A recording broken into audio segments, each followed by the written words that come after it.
சிவகங்கையில் என்ன தகராறு? இந்த இஷ்யூ இடைக்காட்டில் என்ன தகராறு? ராஜு என்ற தனிப்பட்ட நபருக்கு பிரச்சனை. நீ ராஜுன்ற நபருக்கு தனிப்பட்ட நபருக்கு பிரச்சனைனா நீ அவனோட மோதிருக்கணும், நீ அவனை ஏதாவது பண்ணிருக்கணும். நீ இறங்கி வந்து ஊருக்குள்ள இருக்கிற அத்தனை பேரையும் வெட்டுற அப்படின்னா நீ என்ன சொல்ல வரன்னா, நாங்கள்லாம் உங்கள் எல்லாரையும் வெட்டுவோண்டா அப்படின்னு சொல்லிட்டு சொல்ல வர.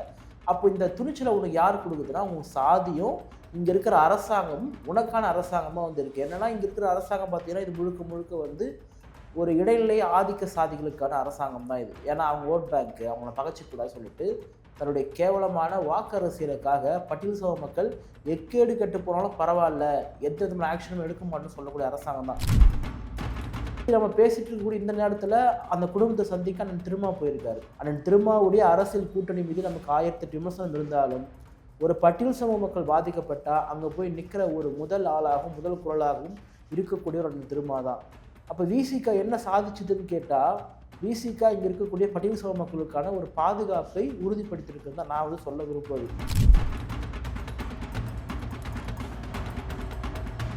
இதே பகுதியில் வந்து பார்த்திங்கன்னா தீபக் பாண்டியன் சொல்லக்கூடிய தீபக் ராஜா இருந்தார். அந்த இளைஞர் பார்த்திங்கன்னா ஈவன் நல்லா படிக்கக்கூடிய ஒரு நபர் தான்.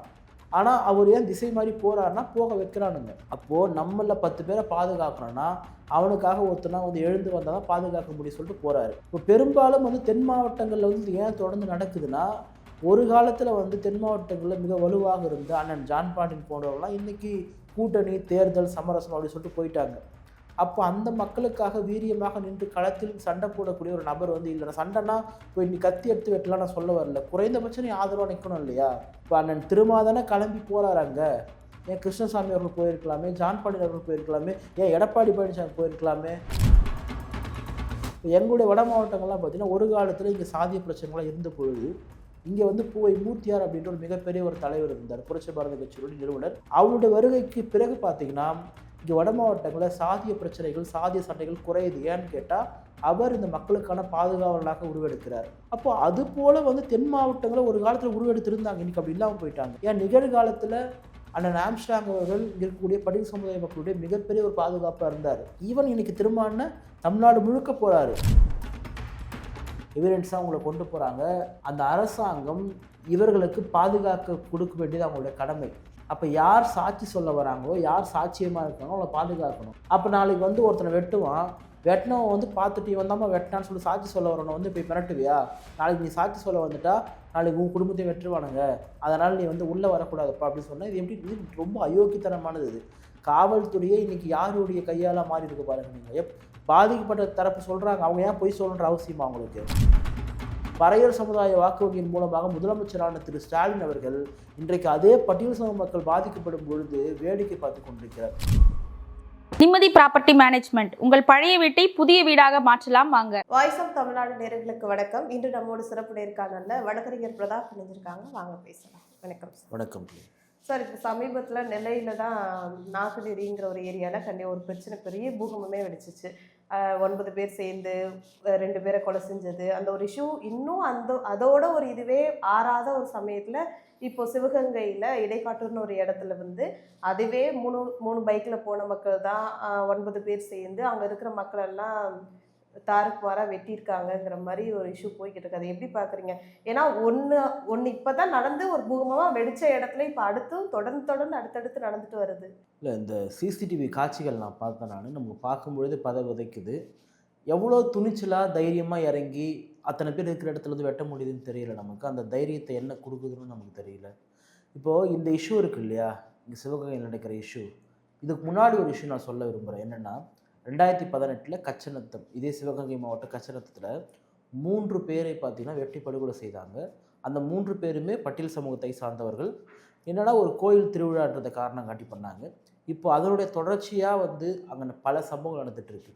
இப்போ சிவகங்கையில் என்ன தகராறு? இந்த இஷ்யூ இடைக்காட்டில் என்ன தகராறு?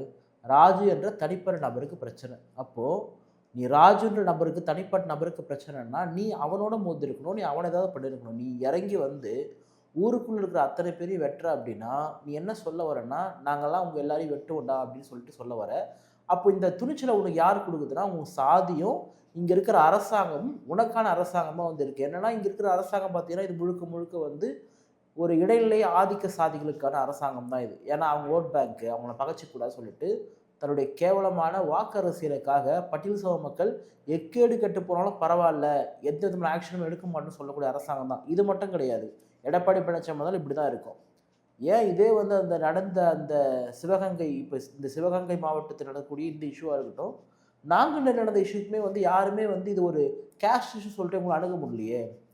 இப்போ அங்கே என்ன பிரச்சனை, சம்பந்தமே இல்லாமல் ஒருத்தன் வரான், அவன் ஒருத்தரோட பேர் சொல்லி நவீன் தேவர் வாழ்கன்னு சொல்லிட்டு இறங்கி வந்து வெட்டுறான் அப்படின்னா அவனுக்கு அந்த தைரியம் எங்கேருந்து வருது? அதுவும் அத்தனை பேர். இங்கே பொதுவாகவே இல்லைன்னா தனிப்பட்ட மனிதருடைய பிரச்சனை எப்படி சமூக பிரச்சனையாக மாறும்? இப்போ எனக்கும் உங்களுக்கும் பிரச்சனைனா நான் உங்கள் கூட தான் மோதணும், அதை விட்டுட்டு நான் இறங்கி வந்து உங்கள் இடத்துலேயே வந்து மோதுறேன் அப்படின்னா அப்போ அதற்கான சூழலையும் தகுதியும் தைரியத்தையும் வந்து சமுதாயம் அவனுக்கு வந்து கொடுக்குது, நம்ம எதுவும் பண்ண மாட்டாங்களா அப்படின்னு சொல்லிட்டு. இது சிவகங்கை மாவட்டம் இந்த இடைக்காட்டூருடைய அந்த வெட்டப்பட்டார் இல்லையா, அதில் ஒருத்தர் பேசுகிறாரு. என்ன பேசுகிறாரு, போலீஸ் வந்து எங்களை வந்து எங்ககிட்ட ஆதாரத்தெல்லாம் அழிக்க சொல்கிறாங்க. அப்போது காவல்துறை யாருக்கு ஆதரவாக இருக்குது? அங்கே வெட்டின அந்த ஆதிக்க சாதிகளுக்கு ஆதரவாக வந்திருக்கு. இது நம்ம சொல்லலை, வெட்டப்பட்டவர் சொல்கிறாரு வாக்கு மூலமாக, எங்ககிட்ட இருக்கிற சாட்சியத்தில் அழிக்க சொல்கிறாங்க. இந்த விஷயத்தை பற்றி வெளியே நீங்கள் சொல்லாதீங்க, உங்கள்கிட்ட இந்த ஆதாரத்தை அழிச்சிருங்கன்னா ஏன்டா ஒருத்தனை வந்து நீ வெட்டுவ, நீ தைரியமாக துணிச்சலாக உன் ஜாதி வெறி பிடிச்சி வந்து வெட்டுவனா அப்போ அவனுக்கு அந்த தண்டனையை வந்து எப்படி கொடுப்பாங்க? இப்போது இவங்களுக்கான இந்த ஒரு பாதுகாப்பு இருக்குல்ல, SC/ST ஆக்ட் வந்து வன்கொடுமை தடுப்பு சட்டம், அந்த சட்டத்தை வந்து நீர்த்து போக செய்யணும், அதை எடுத்தணுன்றது தான் பல இடைநிலை சாதிகளுடைய ஒரு மிகப்பெரிய ஒரு நீண்டகால ஒரு ஆர்ப்பாட்டம் கோரிக்கையாக வந்து இருக்குது. ஏன் இருக்குன்னா, எங்களை வந்து SC/ST ஆக்டில் வந்து அரெஸ்ட் பண்ணிடுறாங்க. டேய், நீ வந்து அமைதியாக இருந்தால் உன்னை ஏன் வந்து அவங்க சீண்ட போகிறான்? இதில் என்ன ஒரு கொடுமைன்னா, இப்போ இதில் பாதிக்கப்பட்ட சமுதாயம் என்பது தேவேந்திர குல சமுதாயம். அந்த சமுதாயத்தில் பல பேர் இன்றைக்கி என்ன கோஷம் எழுப்புறாங்கன்னா, நாங்கள் வந்து SC பட்டியலேருந்து வெளியே போனோம், ஏற்கனவே ஒரு அட்ராசிட்டி நடக்குது, நாளைக்கு நீ SC பட்டியலேருந்து வெளியே போயிட்டா உனக்கான SC/ST ஆக்ட் பாதுகாப்பு எப்படி உறுதிப்படுத்துவ? அப்போ இதை நீங்கள் வந்து யோசிக்கணும். இப்போ நீங்கள் நாங்குநேரில் நடந்த சம்பவத்தில் பாதிக்கப்பட்ட அந்த நபர், குறிப்பாக வந்து ஜான், அவர் விசிகாவை சார்ந்தவர், அவர் ஒரு பழைய சமுதாயம். இன்றைக்கி நம்ம பேசிகிட்டு இருக்கக்கூடிய இந்த நேரத்தில் அந்த குடும்பத்தை சந்திக்க அண்ணன் திருமா போயிருக்காரு. அது திருப்பி என்ன பதிவு பண்ண வரேன்னா, அண்ணன் திருமாவுடைய அரசியல் கூட்டணி மீது நமக்கு 1008 விமர்சனம் இருந்தாலும் ஒரு பட்டியல் சமூக மக்கள் பாதிக்கப்பட்டால் அங்கே போய் நிற்கிற ஒரு முதல் ஆளாகவும் முதல் குரலாகவும் இருக்கக்கூடிய ஒரு அண்ணன் திருமா தான். அப்போ விசிகா என்ன சாதிச்சுதுன்னு கேட்டால், விசிகா இங்கே இருக்கக்கூடிய பட்டியல் சமூக மக்களுக்கான ஒரு பாதுகாப்பை உறுதிப்படுத்தியிருக்குன்னு தான் நான் வந்து சொல்ல விரும்புவது. உடனே அவன் திருமாவை ஆதரிக்கிறான், திருமாவனுடைய அரசியல் ஆதரிக்கிறான், திமுக கூட்டணி ஆதரிக்கிறான், அப்படிலாம் கிடையாது. நமக்கு திமுக பிடிக்காது, திமுக கூட்டணிலாம் நம்ம திருமா இருப்பதும் பிடிக்காது. ஆனால் அதுக்காக விசிகா என்ற கட்சியும் திருமாவர்களும் இருப்பதனால்தான் இன்றைக்கு ஒரு குறைந்தபட்ச பாதுகாப்பாவது இங்கே இருக்குன்றதான் நம்ம சொல்லக்கூடியது. இப்போது 2 இஷ்யூ. ஒன்று நாங்குநேரி நடந்து எவ்வளோ நாள் ஆகுது, நம்ம பேசி 2 நாள் இருக்குமா? 2 நாள் இருக்கும். 2 நாளுக்குள்ளே இப்படியும் நடக்குது. இன்னொன்று சொல்கிறேன் பாருங்க, கோவளத்தில் ஸ்கூல் படிக்கிற பொண்ணு, ஒரு பட்டியல் சமுதாயத்தை சார்ந்த ஒரு ஆதிராவிட சமுதாயத்தை சார்ந்த ஸ்கூல் படிக்கிற பொண்ணை யாரா சண்டை போடுறதுன்னா அதே ஸ்கூலில் படிக்கக்கூடிய பொண்ணுங்க கேஸ்ட் பேர் சொல்லி இந்த சாதி தானடின்னு சொல்லிட்டு கூட படிக்கிற பொண்ணுங்க சண்டை போட்டிருக்கு. அப்போது அந்த பட்டியல் சமுதாயத்தை சார்ந்த அந்த மாணவி ஸ்கூலில் போய் கம்ப்ளைண்ட் கொடுக்குறாங்க ஹெட்மாஸ்டர்கிட்ட, இந்த மாதிரி இவங்களாம் சொல்கிறாங்கன்னு சொல்லிட்டு உடனே ஹெட்மாஸ்டர் கூப்பிட்டு வார்ன் பண்ணுறாங்க. அந்த ஸ்கூலுடைய ஹெட்மாஸ்டருக்கு வார்ன் பண்ணும்பொழுது இந்த பொண்ணுங்க என்ன பண்ணியிருக்கு, என்னை வந்து ஸ்கூலில் வந்து மாட்டி விட்டா இவ இந்த கேஸ்ட்னு சொல்லிட்டு அவங்க வீட்டிலேருந்து ஆளுங்களை வர வச்சு இந்த பொண்ணு தனியாக நடந்து போகும்போது தாக்கியிருக்கானுங்க, ஸ்கூல் படிக்கிற பொண்ணு தாக்கியிருக்கானுங்க. அப்போது எவ்வளவு கேவலமான மோசமான சூழலில் தமிழ்நாட்டினுடைய சட்ட ஒழுங்கு, தமிழ்நாடு யாருக்கான ஆட்சி நடத்திட்டு இருக்குன்னு பார்க்கணும். அதாவது இந்த அரசாங்கம் வந்து இன்றைக்கி வந்து முதலமைச்சராக திரு ஸ்டாலின் இருக்காருன்னா அதுக்கு மிக முக்கியமான காரணம் பட்டியல் சமுதாய மக்கள். நான் ஏற்கனவே தொடர்ந்து சொல்கிறது தான், ஸ்டாலின் அவர்கள் ஒன்று கரிஸ்மாட்டிக் பவர் உள்ள ஒரு லீடராகவோ அப்படியே ஓபிஎஸ்ஸை வீழ்த்தி இபிஎஸ்ஸை வீழ்த்திட்டுலாம் ஒன்றும் வந்துடல. அவர் 2-3% குறைவான வாக்கு இவர் வந்து சிஎம் ஆகும்போது. அப்போ அந்த வாக்கு வங்கி எங்கே வருதுன்னா வட மாவட்டங்களில் பரவலாக இருக்கக்கூடிய பறையர் சமுதாய மக்களுடைய வாக்கு வங்கி.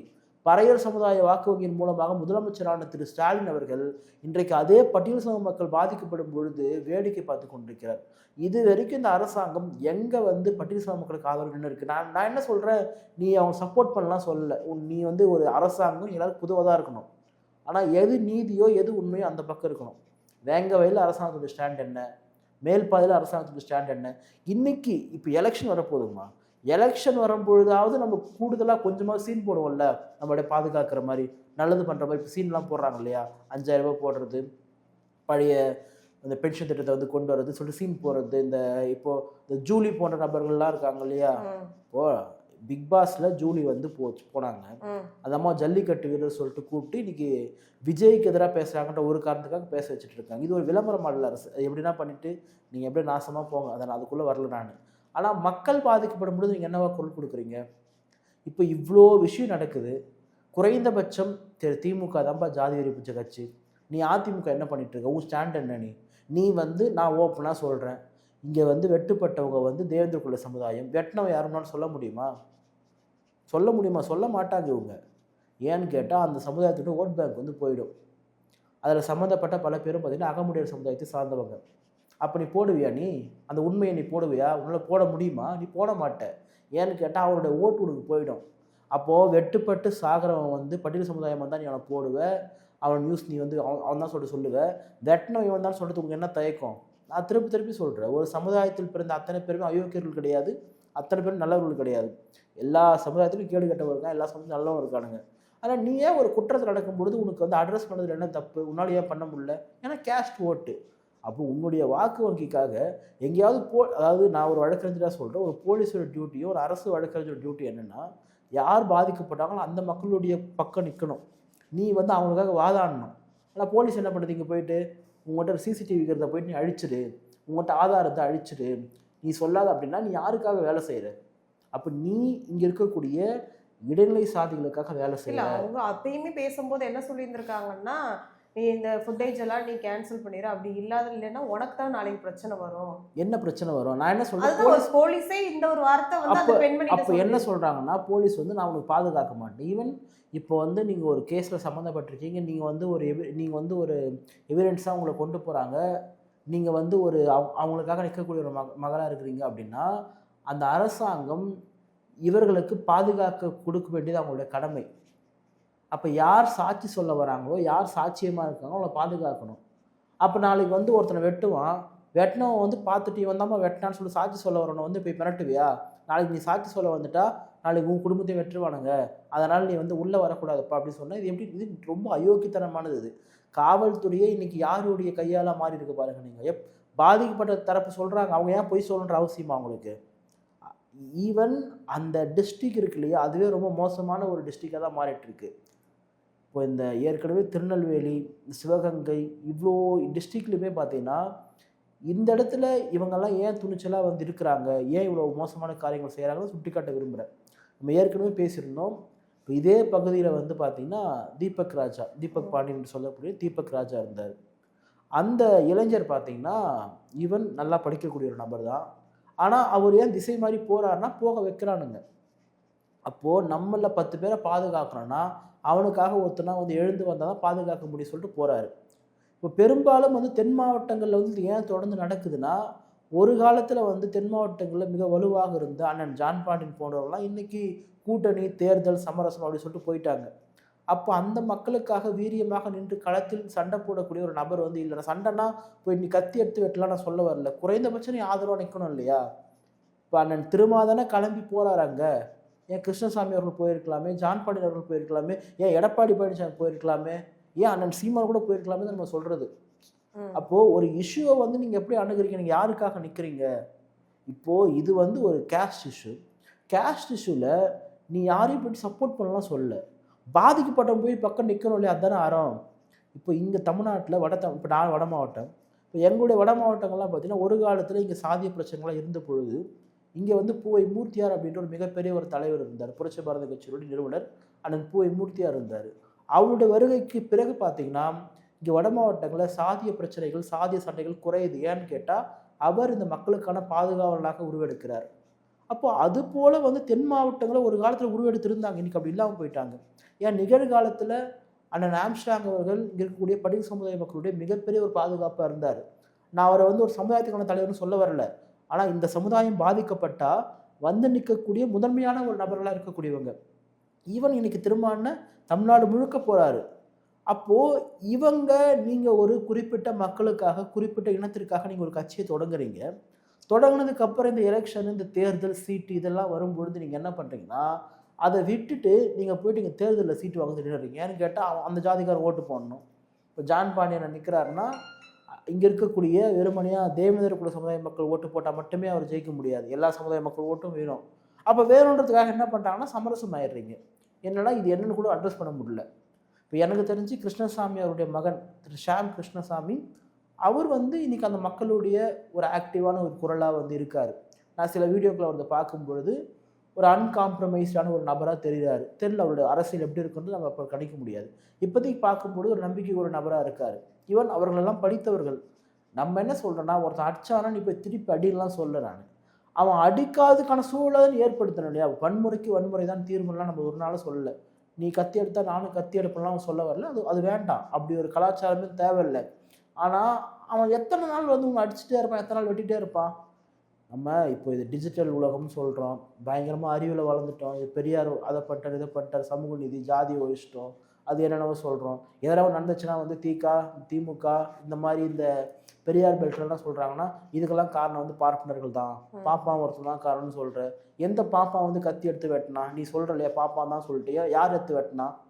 அப்போ இங்கே இருக்கக்கூடிய இடைநிலை சாதிகள் மீது அவர்கள் செய்யக்கூடிய அக்கிரமங்களையும் அநியாயங்களையும் அட்டூழியங்களையும் உங்களால் அட்ரஸ் பண்ண முடியலன்னா நீ உன்னுடைய மைண்டில் சோ கால்டு காஸ்ட் இருக்குது.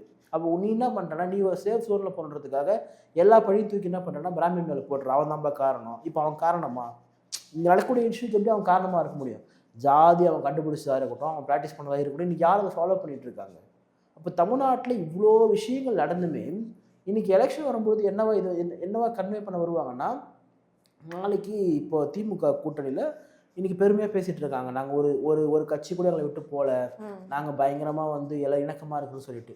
ஏன் அப்படி சொல்கிறாங்கன்னா, இன்றைக்கி ஜாதி வரி கட்சி ஜாதி ஆதிக்க கட்சியெலாம் திமுக போயிட்டாங்க.